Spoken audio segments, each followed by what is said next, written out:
I don't know if you believe that.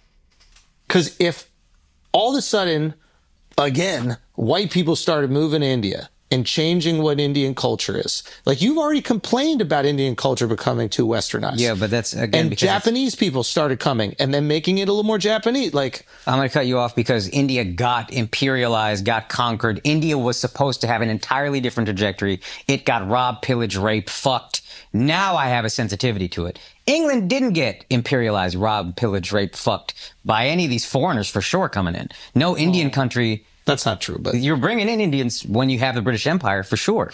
But I mean, like, of course, the Roman Empire conquered them. I mean, not by the people that you don't like.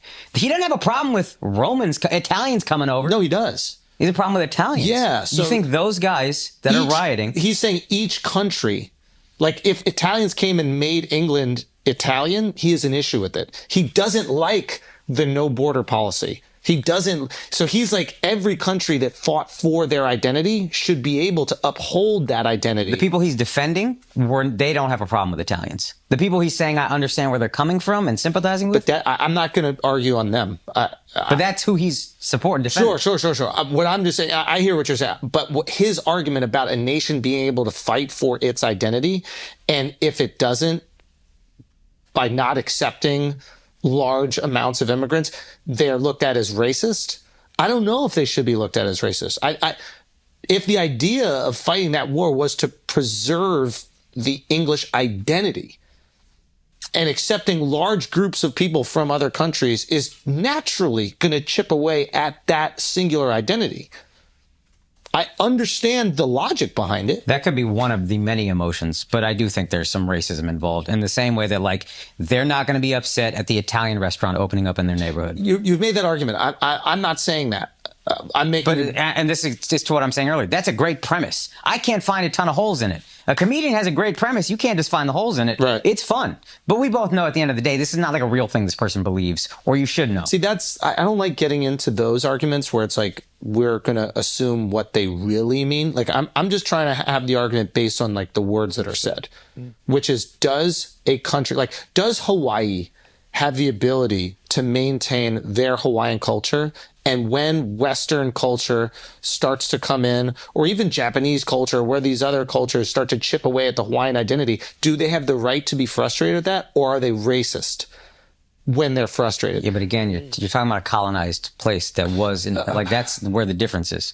Okay, it just remove is different. colonization. Like, do a thought experiment. Just do a thought experiment. Yeah, as a thought experiment, if they'd never been colonized, don't worry about it. Everybody's been colonized, so that cancels out everybody. I mean, they're still colonized, like right now. Okay. This is why these things are so difficult. It's really hard to just even hypothetically discuss it. Like, if Mexico got mad at a bunch of Americans moving in, I would honestly be like, it's just a country changes. Like, Mexico has been its own country for a long time. Country changes. It's not Indians moving into England where it's like, well, we have to come here because you actively took all of our jewels. They're still in your fucking palace. So I have more opportunity here. I'm coming. You think those jewels are doing anything? India was a wealthy... Jewels are going to help 2 billion. I hate this revisionist history where India was wealthy and then now all of a sudden they're broke. Yeah. How is that now all of a sudden? Like, what are you even talking about? I mean, look at Africa. Like, they took all their resources and Africa's still a poor continent. I mean, like, I just know that you don't have anything to substantiate that.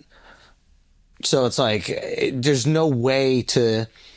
We're living in, like, a world where, like, there's no way to prove the trajectory would have gone completely positive. There could have been infighting and war. I don't know if it would have been completely positive. Yeah. But it would have been... I said it was just completely different trajectory. I didn't say it was worse. Right. Completely different trajectory that they did not have control of. In that situation with Mexico, like, I would totally understand if Mexico is like, hey, I don't want you chipping away at our culture. Like, I think that is happening a little bit. I think some Mexicans are mad at the, like, El Salvadorians, like, come up and, like, they take over, like, little enclaves or something. I was talking about a Mexican buddy. He's like, yeah, like, there's, like, they have, like, immigrants that are moving through and they get annoyed by it.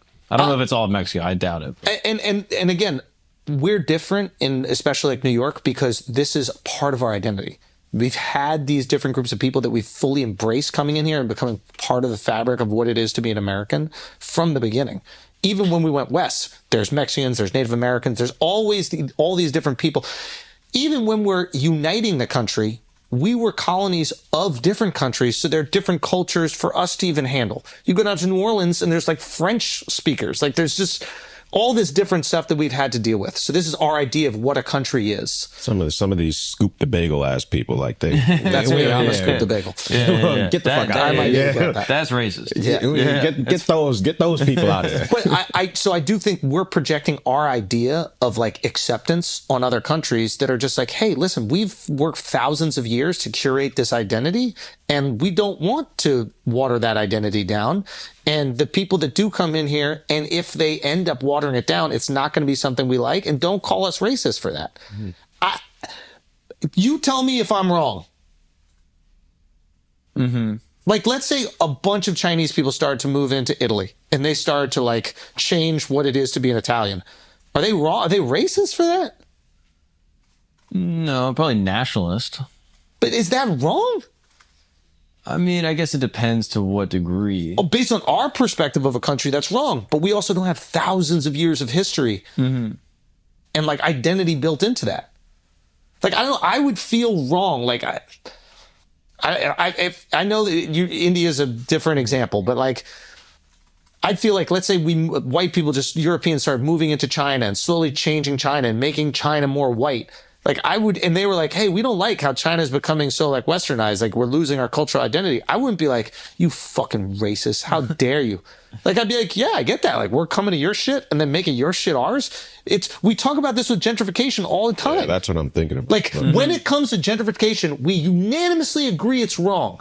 And then when it comes to the gentrification of a country, we don't like it, but we don't stop it. Yeah, that's true. But it's oftentimes the people that don't have the power to stop it. And if they maybe did have the power, they would do something. I guess I think it's like a power and affluence thing. Like I think powerful countries that don't accept immigrants in large degrees are then seen as like xenophobic. Yeah. Whereas poor countries that don't accept them are seen as protectionist.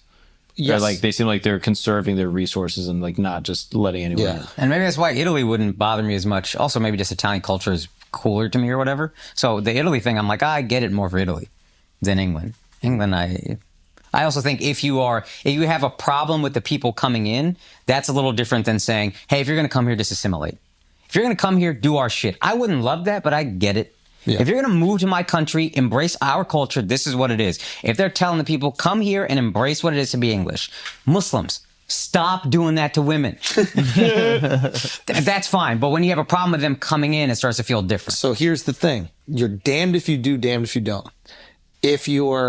If you say, hey, if you come here, you got to take on our traditions and customs, like France basically says, hey, you can't wear the hijab, you can't do that. Then all of a sudden you're like, well, you're not really a free country. These people can't even live free. Right? Like they're criticized all the time for the lack of freedom that they're giving Muslim women. I think they said they couldn't wear hijabs during the Olympics. Like, so they're restricting their freedom. They're basically saying you're free to be French. But then don't be not French about it. But then also they don't want to restrict their own citizens. So if you're a citizen of France, you have the freedom to reject French shit, but not if you're coming from the outside. I guess what I'm trying to say is, this notion of a free country is very American. Okay, that's fair. Like I don't know if that's a part of the cultural identity of Western Europe. Okay, that's fair. That's fair. I guess what I'm trying to say is, well, maybe if liberté, égalité, like freedom is part of the liberté, égalité, what's the other thing? Fraternité. Yeah, so like freedom is in the slogan for the country. I just don't know if it's built into the cultural ethos the way it is in America. Okay, fair. But I guess what I'm trying to say is like, this is a very difficult conversation. Not difficult maybe, but prickly conversation where every side has like decent justification. And I think all too often, because we don't want to have the conversation, we're like, you're a racist. Yeah, shut up, you're a racist. I don't know if that is. And I don't think I would call a country racist if I was the one coming into their country and trying to change it to make it easier for me. And they were rejecting that. I wouldn't call them racist. I would be like, that's inconvenient to me because I want my shit, but You're not racist for that. I am coming to your country trying to change it to make it good for me. I feel like that's a little much. Like, I'm going to your shit trying to make it more comfortable for me, and when it's not, you're racist? Yeah, I think it is a power thing, though. Like, if you're coming from America, it's like, oh yeah, you're already coming from like a superpower. Yeah. If you're coming from a much worse off country that's still developing, Yeah. then I think people would be like, oh, why can't you help the needy? Like, I think like these concepts of like, That's an American, that was the argument he was making. This is an American identity that we are putting on European countries that have fought for thousands of years to not have. Like, there's a reason they got borders out there in Europe, because millions of people have lost their lives over thousands of years to watch out those borders so they can keep their languages and their cultures. They're like, I don't want to be French. I'm from Switzerland, but we almost speak the same language. I don't fuck with you. yeah, I mean, it's definitely a new idea. No question. I think like 1,000 years ago, if you lived in Rome, or 2,000 years ago, if you lived in Rome, like your ethnicity didn't really matter so long as you assimilated to being Roman. Like, I don't think they had the same even understanding of like race and ethnicity in the way that we do now. I don't think they saw people as like, oh, you are an African person or you are an Asian person. I think they were like, you are Roman or not Roman. And so, is that fair? Unless you were Jewish and they put you in the ghetto. But Yeah. Even back then? yeah, but it was fine. But yeah, Continue. I think these are like, I think it's not necessarily built on like racialized lines as the way it is now. Like, I think the idea of ethnicity was different. So I think that is uniquely American, the idea of ethnicity, because of the way America developed through colonization. Like, the idea of race and like blackness and whiteness kind of comes out of that, to my understanding. And so now that race is sort of constructed, I think it has been exported to other countries where it's like now they're grappling with this idea of racism without necessarily the historical heritage of racism as we've had in America. Yeah. So whether or not they should or shouldn't, I think is like up for debate. I don't know if it's necessarily settled. But don't you think that like part of the ethos of America was to accept you're hungry, you're weak? That wasn't part of the ethos of these other countries. I think the only time they were accepting immigrants is when it was beneficial to them, when they needed cheap labor. And I will say, like, if a country like France needs cheap labor because their people won't work, and they ask these people from foreign countries to come in, that is a very different situation than if they're being benevolent and bringing people in that need help. If you're being benevolent, you're truly just helping people, then you want to add the expectation of, hey, fall in line with what this country is. That's fair. But if you're bringing them in so you could pay them almost slave labor, Yeah. That's valid. and then you're on top of that going, but also it's like, whoa, you can't have it both ways. Yeah. Again, it's just it's a tricky one. It's a tricky conversation that we like immediately label people and make radioactive. But if you really kind of zoom out, it's not that immediately. Yeah, it's probably more nuanced. I also just know nothing about European immigration policy. Yeah, me neither. And also, I think the understanding of like what is and isn't racist, I do think is culturally tethered. Like, we don't necessarily have colorism in the same way as it exists in like Brazil and parts of South America, but like it's that exists there. So what they would consider as racist is probably slightly different than what we would consider it as. And I think it is tied to like the violence that your history's gone through. And I would also say, to Akaash's point, it's like if you have like England, I have far less empathy for, and like France, I have far less empathy for, is because if you have colonized these nations and you have, I'm not saying like they deserve to be there, but a lot of these, I think the communities of these countries that grew within England did it when these countries were still part of the empire. What is it called?